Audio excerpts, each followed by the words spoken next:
I don't know a soldier that doesn't get up every morning and just take pride in putting on their uniform. And the Army has developed this wonderful system of then distinguishing soldiers among each other.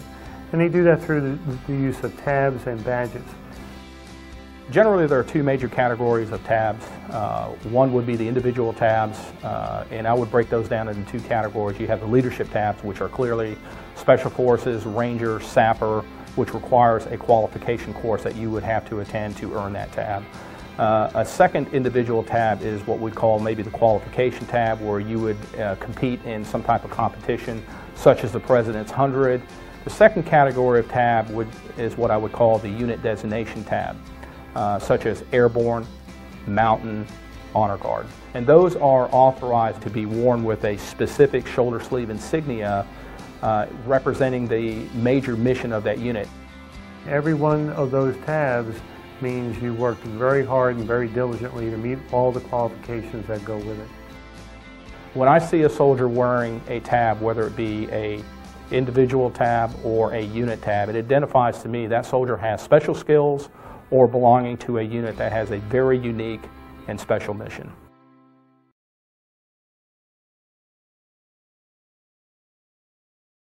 I am First Sergeant Stanley Burris, 11 Bravo Infantryman, and I wear the Airborne tab. I am Captain Andrew Robinson. I am an 11 Alpha Infantry Officer, and I wear the Airborne tab. The Airborne tab is something that's on the unit patch of historic airborne units.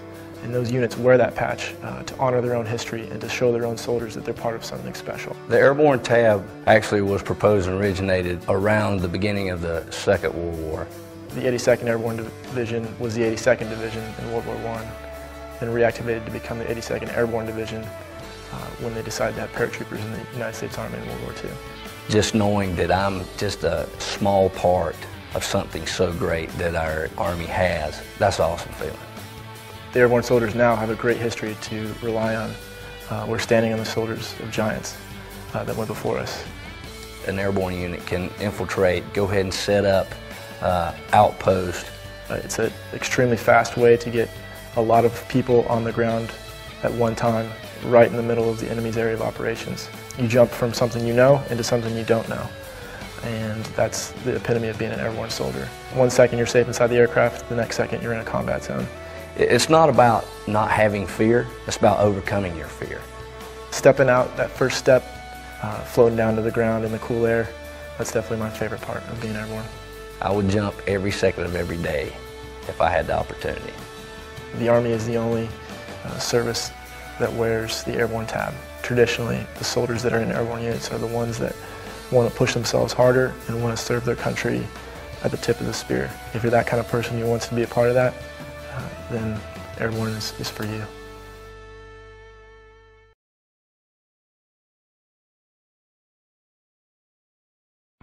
I'm Command Sergeant Major Jeffrey Stitzel. I'm an infantryman, and I have the Honor Guard tab. Private First Class Francisco Jimenez, 11 Bravo Infantry. I have the Honor Guard tab. The Honor Guard is a special unit that conducts our nation's most important ceremonies. We conduct all of the ceremonies in the Washington, D.C. area. I wanted to become a member of the Honor Guard because I think it's a great honor. First, you have to be selected with the requirements to be in the Honor Guard. And then you have to go through 3 weeks of rigorous training in marching and standard proficiencies to get the Honor Guard tab. A soldier that wears the Honor Guard tab, it really says, I understand how to put my uniform together. I'm a disciplinarian, I'm a perfectionist, and I understand and can execute drill and ceremony better than anybody in the United States Army. One of the biggest challenges of being a soldier in the Honor Guard would be keeping ceremonial composures while you're out there on your missions. You have to be very disciplined, you have to be very squared away because the whole world is basically looking at you. I think special traits that an Honor Guard soldier definitely has is they have to have a lot of pride in themselves and a pride in their organization. We realize that we represent not only the Army, but we represent our country when other dignitaries come to visit. It's hard. We expect perfection. We expect you to be self-motivated.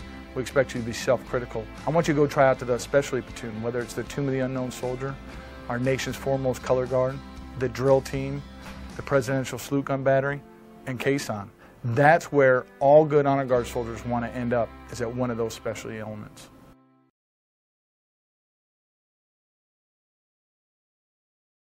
I'm First Sergeant Philip Lee Harrison.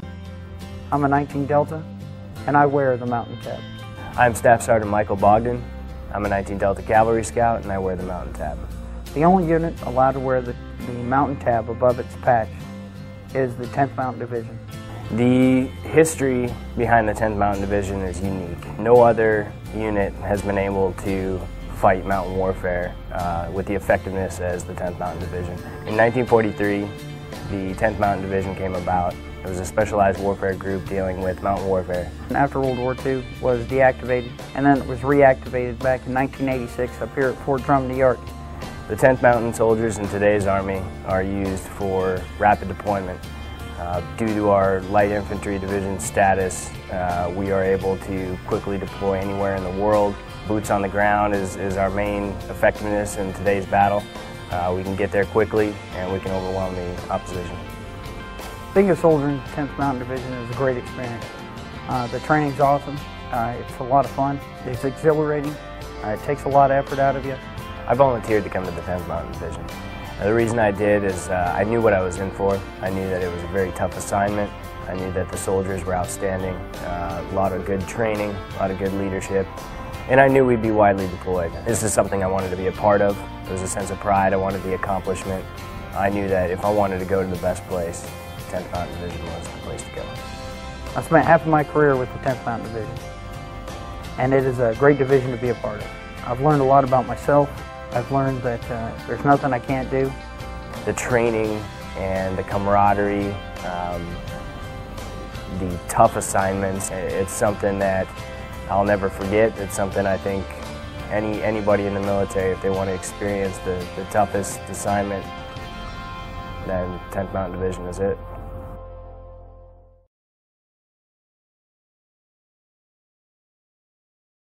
I'm Sergeant First Class Lance Dement. I'm an 11 Bravo, and I have the President's 100 Tab. My name is Specialist Amanda Elsenboss, 91 Kilo, Armament Repair, and I have the President's 100 Tab. The President's 100 Tab dates back to the 1800s, and it's been always been a competitive marksmanship award. In order to earn the President's 100 Tab, or actually to be more accurate, to win the President's 100 Tab, you have to place in the top 100 competitors at the National Championship in the President's 100 match. Everyone is eligible to win the President's 100 Tab. You can be in the military, a civilian, a junior shooter, a retired person, and females and males compete on the exact same level for all of the national championships and the President's 100. I always saw the top level marksmen were all President's 100 members. And that to me is kind of denotes that, hey, you want to be a part of this group. You're going to have to perform, you're going to have to do well. Personally, the biggest challenge for myself winning the President's 100 Tab was keeping myself calm and composed during the President's 100 match. It's the first match at the Nationals, and it sets the tone for how you're going to do at the Nationals. You're all in. You're betting everything on every shot. One poor shot, one lapse in concentration, and you're out. When I first made the President's 100, I was extremely happy. I've been working at it for 3 years at the national level, and it's a match that it means a lot. Being a soldier that wears the President's 100 Tab, a lot of times people will ask me, what is that? How did you earn that? Or how did you get that? Or and it gives me a chance to introduce them to some competitive marksmanship that they may not have known about.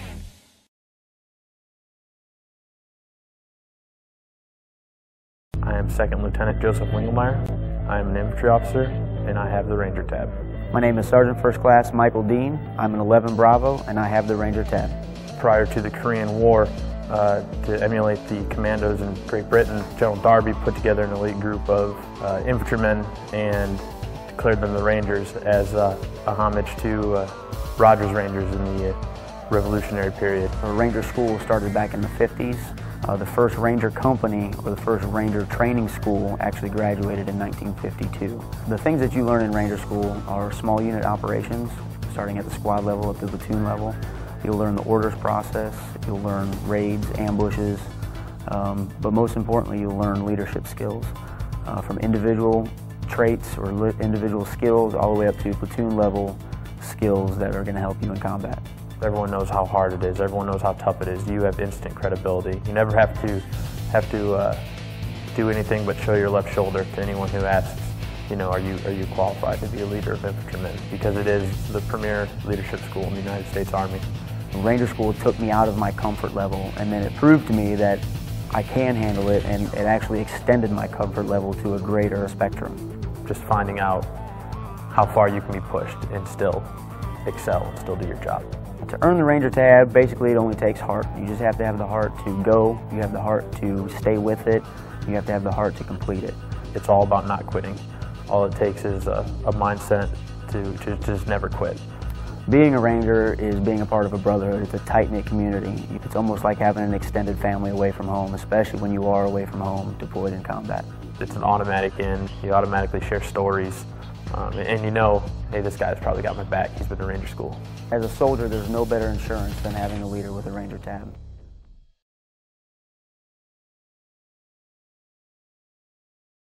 My name is Major Aaron Titko. I'm a 21 Alpha, and I have the Sapper tab.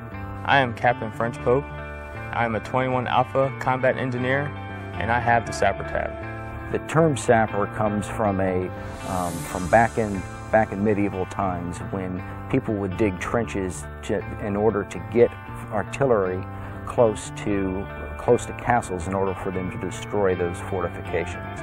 The trenches that were dug were called saps, and they were dug by people that were called sappers.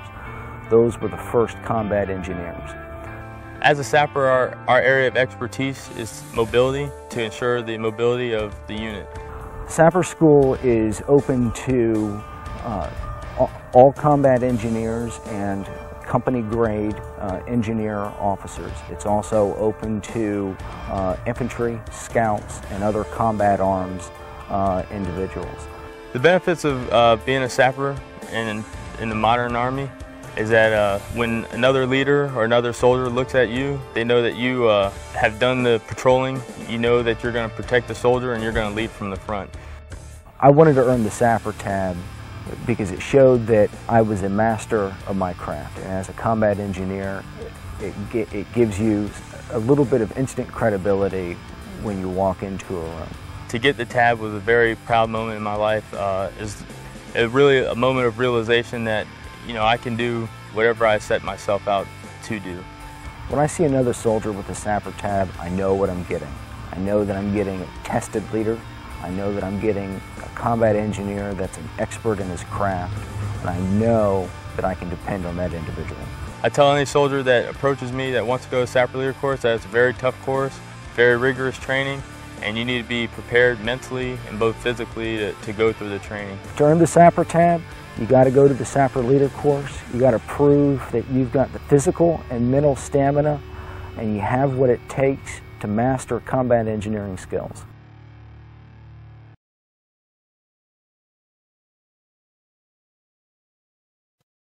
I'm Command Sergeant Major J.R. Stiegel, and I have the Special Forces tab.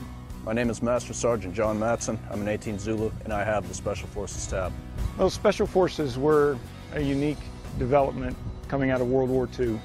The Office of Strategic Services employed teams behind enemy lines to train partisans to fight against the Germans in France and against the fascist Italians in North Italy. In 1962, John F. Kennedy actually awarded the Green Beret to Special Forces. The Green Beret was a symbol of who we are, as said by President Kennedy, a symbol of excellence, a badge of courage, a mark of distinction. The Special Forces tab was created in 1983 and awarded to Special Forces graduates of this course by the Chief of Staff of the Army. Wearing the tab and the beret is an overwhelming sense of pride. You can't put into words how it makes you feel. Walking across the stage to get your Green Beret is an incredibly proud moment. It's something that you'll never forget. I know I certainly never will. When I was walking across the stage, I couldn't help but think of all the people who went before me, all the people who fought before me, and the huge responsibility that was on my shoulders to live up to their legacy. Earning the Special Forces tab and graduating from the Special Forces qualification course isn't just a physical endeavor. It requires, intelligence and perseverance, both in an academic and a physical way. Understanding the world situation, developing an appreciation for another culture, learning to speak a second language, and all that in tune with the skills of being just a Special Forces warrior at heart. Personally, when I see another guy with an SF tab or a Green Beret, I know right then and there, that's a person I can rely on. That's a brother. Having a strong camaraderie and faith in your fellow SF team member is more than important. It's a necessity.